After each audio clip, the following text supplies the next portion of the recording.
If you don't know, Dr. Ljungqvist is Vice Chair of World Anti-Doping Agency, WADA, but more pertinently, he's the Chair of their Health and Drug Committee. So he's the expert.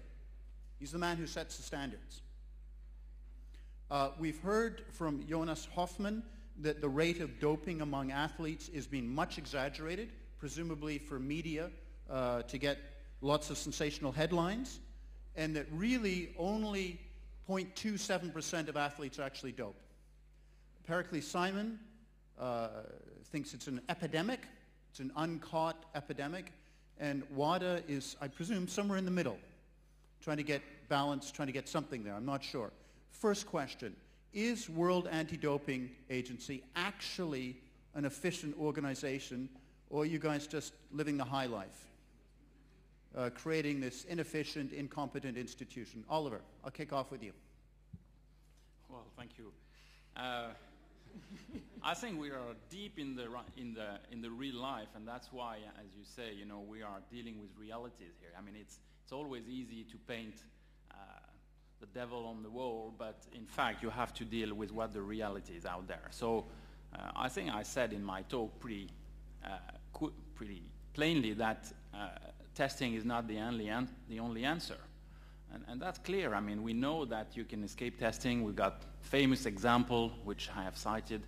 And therefore, I think, you know, the future is a combination of, you know, testing probably, better science, but also other way of gathering intelligence, which will help and which will provide the right tool to fight doping when, in fact, we don't get the testing to answer. Now, you know, WADA, since its creation, has done a lot of things. And let me just give you a few examples of what has changed, because, you know, if we're talking about what has changed since the creation of WADA, I mean, let's start with intelligence gathering that I just mentioned. I mean, we've put in place protocols with Interpol, with the customer organization, model of best practice on how to interact between sports anti-doping organization and law enforcement and so on. That's a big step. Pharma agreement with the pharma industry. I mean, the pharma has tons of drugs in their pipeline at the moment, and knowing in advance what kind of drug is coming up on the market and which drug will be potentially abused in sport is a great advantage to the scientists, because they can start their work years in advance of the drug being on the market. We're funding research. I mean, WADA and Professor Ljungqvist will be able to tell you that is until WADA was created, there was no fund specifically allocated to research for anti-doping, so that's a great thing. But I would agree with what Perikles said, that it's a tiny amount of money compared to what we would like to have. Now, we live in the true world, and that's what we get. Okay, Jonas, I'm only giving you one word, yes or no. Is WADA an efficient organization? At this point, no. But I think it's not to blame on WADA itself. I think the system is a lot bigger, and we all know that. It's about the federations, it's about the governments, and I think to make WADA even more for real and more capable of achieving what we all want, there needs to be a much stronger commitment from the governments, from the states, and from all the people involved in sports politics. Let's throw this open to the floor. Questions from the floor. There must be many. Right over there, the gentleman with the blonde hair. Let's get that mic over to him quickly, guys. Slow down. I'm not on doping. Yeah, my name is Kasper. I'm working at Danish Institute for Sports Studies. I was wondering if a nation has a very effective doping strategy and system, they will somehow get less medals, I believe. Should nations actually put the money into WADA, the WADA system, instead of having strong national strategies?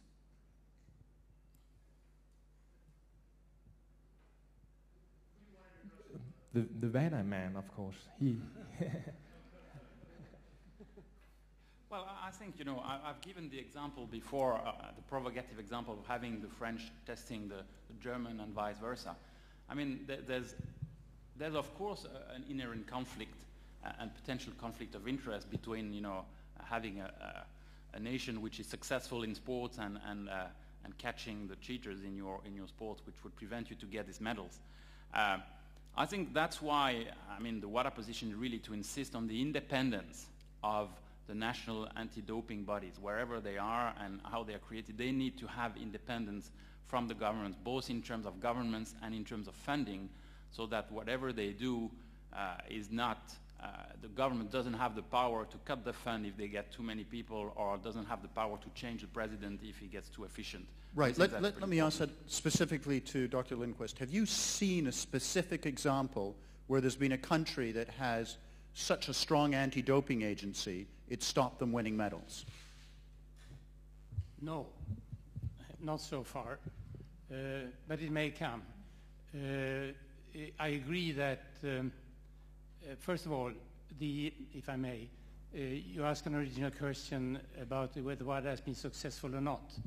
It's a matter of interpretation, of course, but I would say that it has been immensely successful if you compare it with the days before WADA, when there were very few federations, international federations, who did conduct any fight at all to talk about. Very few countries, the same. Now we have them all on board under the same umbrella and with the same set of rules, which was a chaos earlier on. Also, with respect to the actual, what Olivier Niggli was mentioning, that there is a new foundation created in terms of support research fund, funding research. I agree with what has been said here, that there is much more that could be done, that WADA could be more efficient, and that the testing and catching cheats is not the sole way of going forward.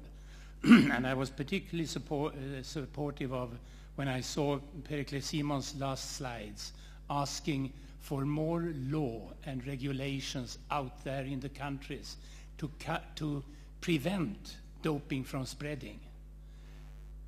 In a few days' time, or a few weeks' time, actually in November, I will go to a UNESCO meeting in Paris to speak on behalf of IOC and urge again for the repeated time for the countries who are 50% partner of WADA to really implement the UNESCO Convention and create laws and regulations in their country that is an implementation of what they have promised. The UNESCO Convention, which all UN members now have to observe, is a means of making governments cooperate with WADA. They can do it by implementing this, that is by introducing laws that prevent this epidemic, if there is one, from being spread. Great, thank you. I have a question for Mr. Seppelt. I just wanted to, I understand that you said in your talk before that in one of the problems that you faced in collecting data for the project that you spoke about was privacy concerns and privacy concerns of the names of athletes in the system and these sorts of things, especially athletes who have not been convicted of things. Is that correct? Did I mishear that? The International Federation didn't give any data about athletes. That's correct. Yeah, but you said that you understood that yes, I understood that. I understood that because it's clear that if you have a doping case, you should all mention names and more details in a certain stage of a case, but not at the beginning. So I understand that. Okay, then I'd like to give you the opportunity to then explain how your organisation was complicit in the breach of privacy of Alberto Contador. I don't know what you mean, but I can explain that because it was much different. And if you want to, you can come in our presentation tonight when we will present the Contador case, which it's totally different in my point of view, because at this time it was 3 weeks or 4 weeks after they have been taken the A sample and they have been taken already the B sample. It was at this time, according to the rules, a positive case. And if you compare the Contador case with any other cases in sports, after the A and the B sample, which has been taken, analyzed positive, there should have a public statement by UCI, and that it didn't happen. So it's quite different. I respect always data protection, but in this case, my feeling was that UCI didn't want to publish this very, very particular and also, I have to admit, complicated case because of other reasons. So you took part in the breach of privacy because you felt that No, you should? we didn't, because UCI did the press release. But the UCI did the press release Yes. after you rang Pat McQuaid and said you had the information leaked by the laboratory. I don't know what you mean. Okay. Do you know what? I didn't talk about any source in our research. That's new for me. What you're talking about? Hajo, are you talking about this later on tonight anyway? Yes. Okay, You then can, we can follow up. cross- You can follow up our presentation tonight. What time is that presentation? 6:45. It's here in this auditorium? I don't know. Okay, all right, sorry. Yeah. But one thing, it will be here at 6:45 tonight. Yes. Thank you. Question over here, please. My question is to Jonas. I'd like to talk about the clear athlete. How vulnerable are the clear athlete? Like the list of the products is big, and it's difficult to the clear athlete to control all the influences in this list. How do you think about it? I'm not 100% sure that I got this correctly. I think this, if I understand correctly, you're talking about the entourage of people surrounding athletes and how they have an influence on what they do, whether they dope or not. And I think that was presented very well before. And I think we all here on that panel agree that we need to involve managers, we need to involve team doctors, we need to involve federation officials. And I don't know, I think it's difficult to judge from a one sport perspective of how the pressure really applies to the athlete, because I think that's very different from the way whether you're an individual athlete, whether you have a labor contract or not. I think there are a lot of variables that play into that, but I think generally it's something where we're growing into an age where athletes are, they grow up with that problem. And it might be that they feel that they need to dope to be successful, and I think that's back to the point where we need the governments to step in and take their responsibilities.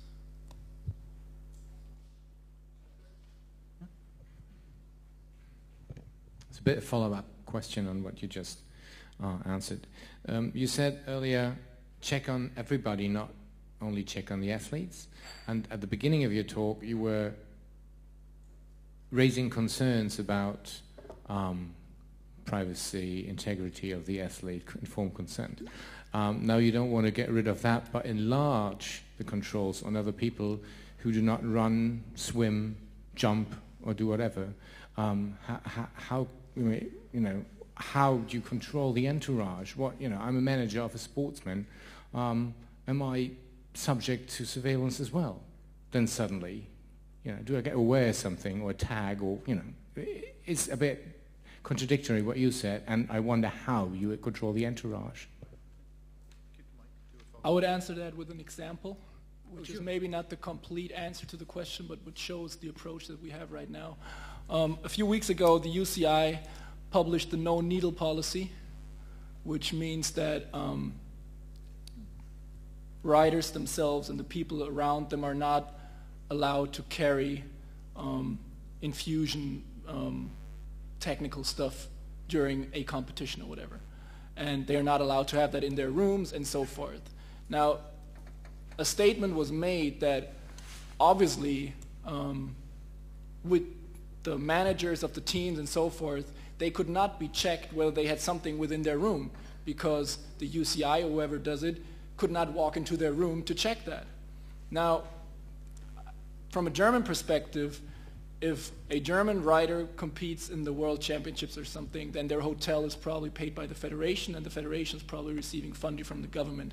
So this manager or coach or whatever is in a publicly funded room, which has nothing to do with really closely his privacy. And they can walk in there, but they can walk into an athlete's apartment every day to check on whether he doped or not. I think that might show a little bit of what the problem is. Did you say they can or they cannot walk into the manager's room if it's publicly funded? The statement was that they could not walk in it, and I can't see why they would not walk in there, but walk into the athlete's private apartment. Question for Wilhelm. Professor Sands, if I gave you, with the status quo right now, $1 million or €1 million to distribute anywhere in the fight against doping, and you needed to get the most bang for buck with your €1 million, you could spend it on intelligence, you could spend it on detection, you could spend it on new testing, where would you spend that €1 million? And try, if you can, to frame your answer in 1 minute or less. I think 1 million is not very much. I think because normally what we are always looking is what kind of instruments we are missing in our laboratory, yes? At the moment, I would like to say for our university, we are building a new building here, yes? Which is starting with end of this year, next year. A really new building where we can increase our room in space. So with 1 million, I would buy at the moment a big space to increase my working capacity for my colleagues. What would you spend? I mean, I just give you this €1 million and you can spend it anywhere in the fight against doping. What would you do? And I know it's not a very large amount of money. We have a lot of areas where we can spend this. Yes, we can. I'm now asking your yes. colleague to the right, I think Hajo. Maybe if you would like, we can implement a gene doping method developed by my colleague Simon. Yes, would be very nice to have this in the laboratory installed. Yes, or maybe to go to an instrument we are still looking for, which we still have not at the moment. But I think there are several possibilities. Yes. Where you can apply this. At the moment, we are in a very good situation because we have in our laboratory a good connection with the industry, and we always are working with the best instruments which are on the market and which are under development. Yes? So I think at the moment, I think gene doping tests would be a nice new approach for us to apply. Right. Regarding the privacy and the personal rights of athletes, and the problems of doping control organizations like NADOs to detect substance, I think the right way would be to spend $1 million for lawyers to get on the European highest level of courts to find finally a solution what is much more important in the fight against doping and the protection of sports: privacy, personal rights, or the integrity of sports. I think it's necessary to find a way on this level. Perikles?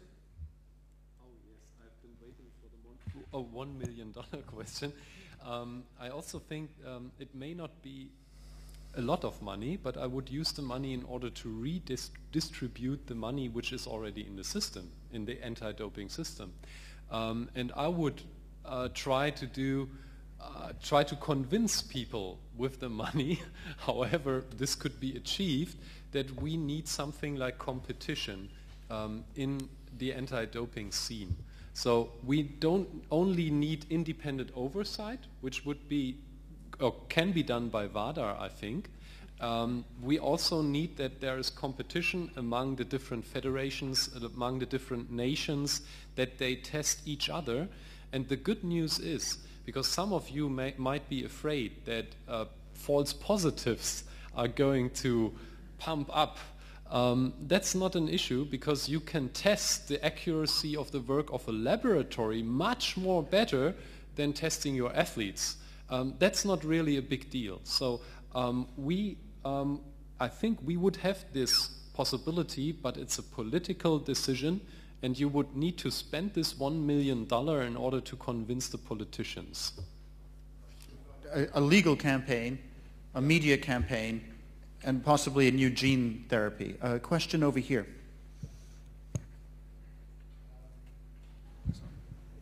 It's on? Yeah, it's on. One thing bothers me. We are talking about false positive, yes? But how come that in this area, and maybe Mr. Ljungqvist can answer that, and probably Niggli, how come that for our for us as normal civilians, we are offenders in alcohol when we are measured on a certain underlevel of alcohol, and in WADA it just has to be there. The substance just has to be there. Now, Mr. Schänzer has sketched that he is always improving his aperture, his instruments. So maybe in 2 years we can discover a molecule of then he is positive, and the B is positive, and he is excluded. When are we going to see under values?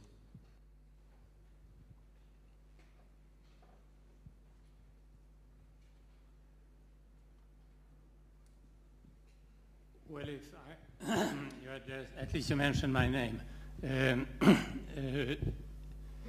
The list of banned substances explains what is banned. And if you have that substance detectable in your body, you are by definition doped. A and B confirming for the time being. There are some few substances where we feel that they could be in existence in very low amounts, even though they may have not have been taken for the purpose of doping. Therefore, we have a very limited number of substances with cut-off levels under which they are not being reported as positive. But that is, by definition, the list is there, and what is on the list is banned. Is it possible that the list gets bigger because the instruments are getting better in some countries, and in other countries not? So there is also growing more and more differences between the way athletes are positive or not. That is no. That's not a worry. The improvement has been there since its beginning. I have been there since 1970s when the fight started. So I've followed this throughout. New methods have come along. New techniques have been established. Better analytical procedures, etc., etc. We are all coping with that. And for the time, and it's never caused the problem that you are talking about. We had the example, I think Willie was given the example of the introduction of high-resolution mass spectrometry in Atlanta in 1996, when all of a sudden 50 more samples during the year 1995 were identified with anabolic steroids, synthetic anabolic steroids. So of course the analytical procedure is improving all over and over and over, and we are identifying more and more minute substances in the body. But if they are there, then they are banned.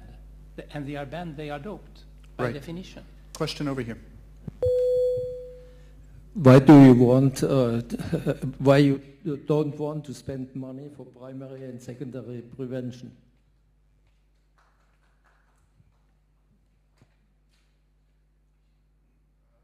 Question directed to? Who's your dream answer? Oliver? Dr. Ljungqvist? Wilhelm? Oliver, you look a bit bored at that end. You were checking your BlackBerry a second ago. Come on, answer this one. I think we are spending quite a lot of money in prevention. I mean, education, as I said, is a cornerstone in the fight against doping, and we're trying, to improve and to have as broad as possible education program. I mean, obviously we're dealing with the world, so there's huge differences from countries, from region to region in, where we are at in terms of educating the young people, the coaches and so on. But we have programs in all major events where we're trying to pass on the right message. We have publication. We have a lot of program that we're doing with governments now where governments then would implement that into their school curriculum and so on. So I think, education remains the cornerstone of things, and probably the long-term benefit, we will see them in years to come. So it is a priority, but that's not the only front, of course, that we are fighting. Question over here from Nikki Dryden. Hi, Swim News Magazine, Nikki Dryden. You just touched on it briefly, the idea of education programs. What about in developing countries where the issue maybe isn't really sophisticated doping, it's misuse of prescription medications or other things that are obtainable very easily in a developing country? So can you give me some specific examples of programs that you're doing to target a much different version of doping that's happening in the developing world? Sure. I mean, first of all, a lot of the substances are easily to obtain also in non-developing countries. Huh?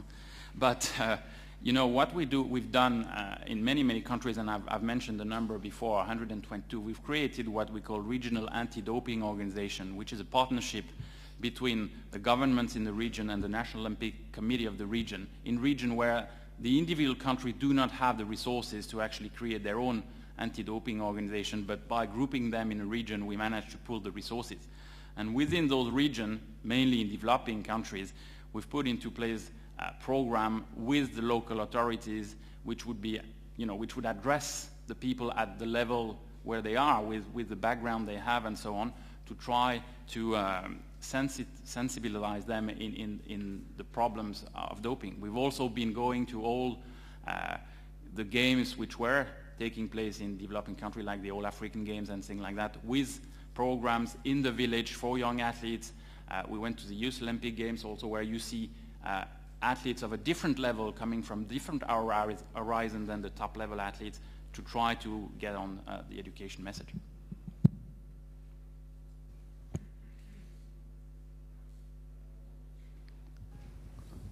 Hello? Okay. One question to Mr. Hoffmann, please. Told about the system of doping, and my question is, which role play maybe the sponsors, especially from chemistry industry, in motivation to dope? For just one example, we have in Germany Bayer Leverkusen. That's one of the biggest chemistry industrial of the world, and he's a sponsor for a football club and for track and field. And on the one hand, he tells the sportsmen, be the best on your field, that you still get paid. On the other hand, they provide the substances. Isn't that a devil's circle? Absolutely. I think no matter which topic we're talking about, anti-doping, or maybe in 2 years we'll have the same or different panel but the same discussion about corruption. The key word, I think, which is always surrounded, is always zero tolerance. And I think that's where zero tolerance starts. Another example, the DOSB has a partnership with a nutrition company which supplies Juice Plus, which is like vitamin stuff. But still, I think, no matter what's in those things, you can't do that. So for me, from a zero tolerance point, that's probably the first start of a conflict of interest, yes. Just a brief comment also on that. That's an important issue. I think it's the conflict of interest issue we have in many sections of sports, because sports is very much into itself and not very much controlled from outside. As I can tell you, regarding the question about the prevention, we are a developing country here, or a third world country in terms of prevention, because I'm a sports physician actually. Nobody ever approached me in order to tell me how I should deal with the problem of doping as a sports physician. Nobody. And there is also no way I could get appropriate information, and I don't want to blame the NADA information for not being appropriate. This information is addressed to athletes, and it's okay, but I need like professional material to work with when I'm a medical doctor. Am I allowed to see elite athletes when I'm developing a gene doping test? Yeah? Questions like this, I need answers for such questions.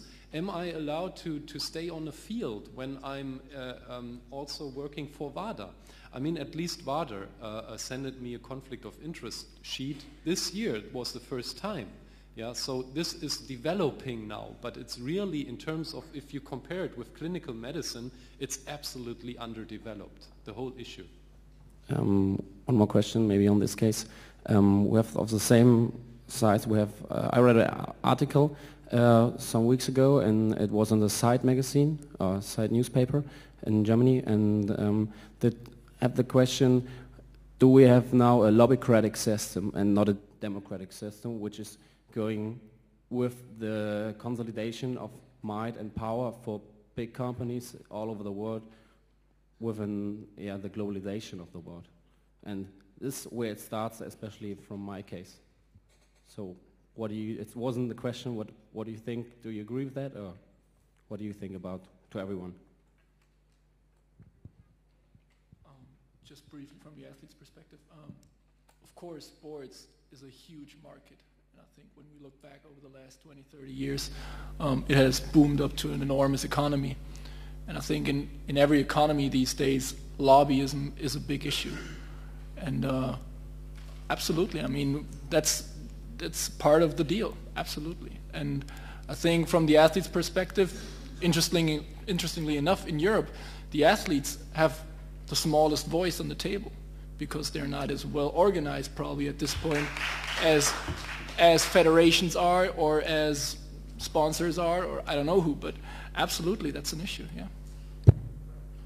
It's 5 minutes, and so I'm going to ask all of you guys all the same question. Answer as briefly as you can. I was very impressed by Dick Pound's speech that started this conference on Monday, where he said that doping used to be a very fashionable issue, and they would get the ministers of sport to these conferences, and gradually the interest has declined and waned. So you get bureaucrats that can report on stuff. In the next 5 years, or sorry, no, not even the 5 years, in the status quo right now, what is the human cholesterol that's blocking progress on anti-doping? Is it governments?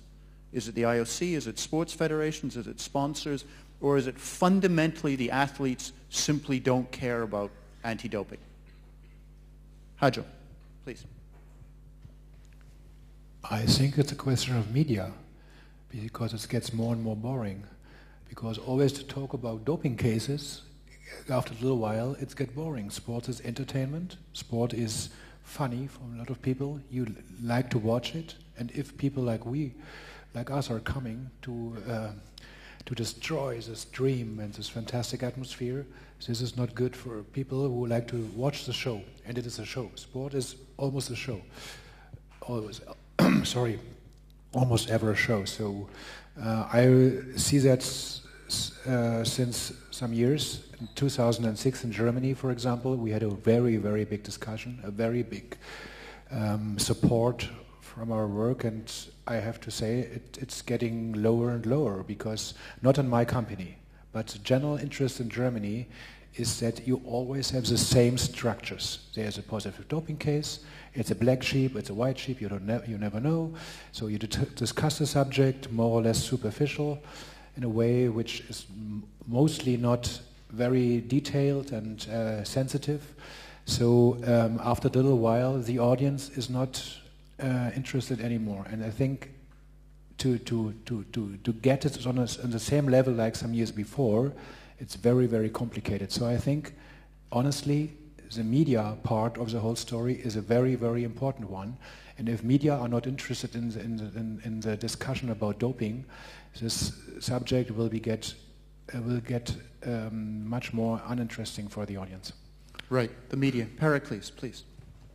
Yes, I would agree with this, but I see the biggest problem at the governments and the federations, and certainly not on behalf of the athletes.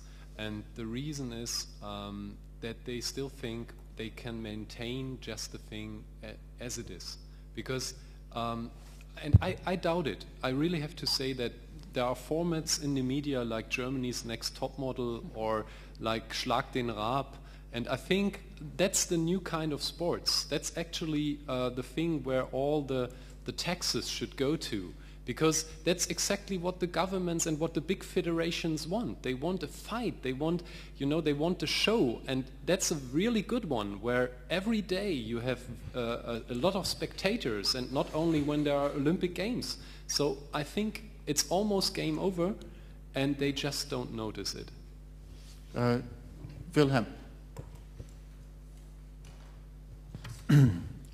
I think the media is really a very important fact, and the fight against doping has really come up in the last years, developed based mainly buy all these reports by the media.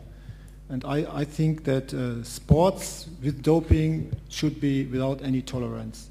And this is what we have to follow. And there's a good way to do this. 20 years ago, I know from sportsmen and also from trainers, there was a kind of, it's a little bit accepted or not, that has completely changed, and that's very good. Dr. Ljungqvist, where's the human cholesterol in this problem? I don't think actually that the fight against doping is being blocked. I think it is a very encouraging experience that we can show right now even here. Take my sport for instance.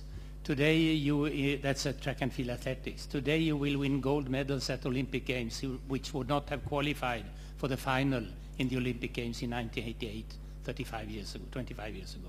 You just go to the statistics and you will find it. Something has happened, despite of some other deviations from that curve that Perikles was showing. But that is a general feature.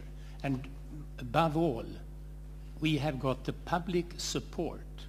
Sport has got the public support that doping is unacceptable.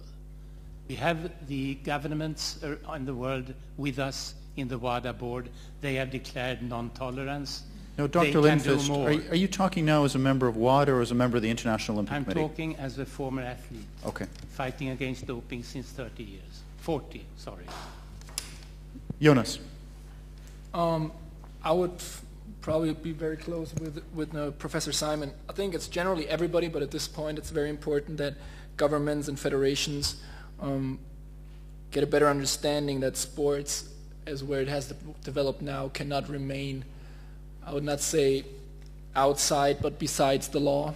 And we need to very well understand that if we don't really sit down with everybody around the table and make a true commitment, for one, we risk that the anti-doping system will eventually, for the public, become more of a, I would almost say, a publicity gag to remain that idea that sports is clean.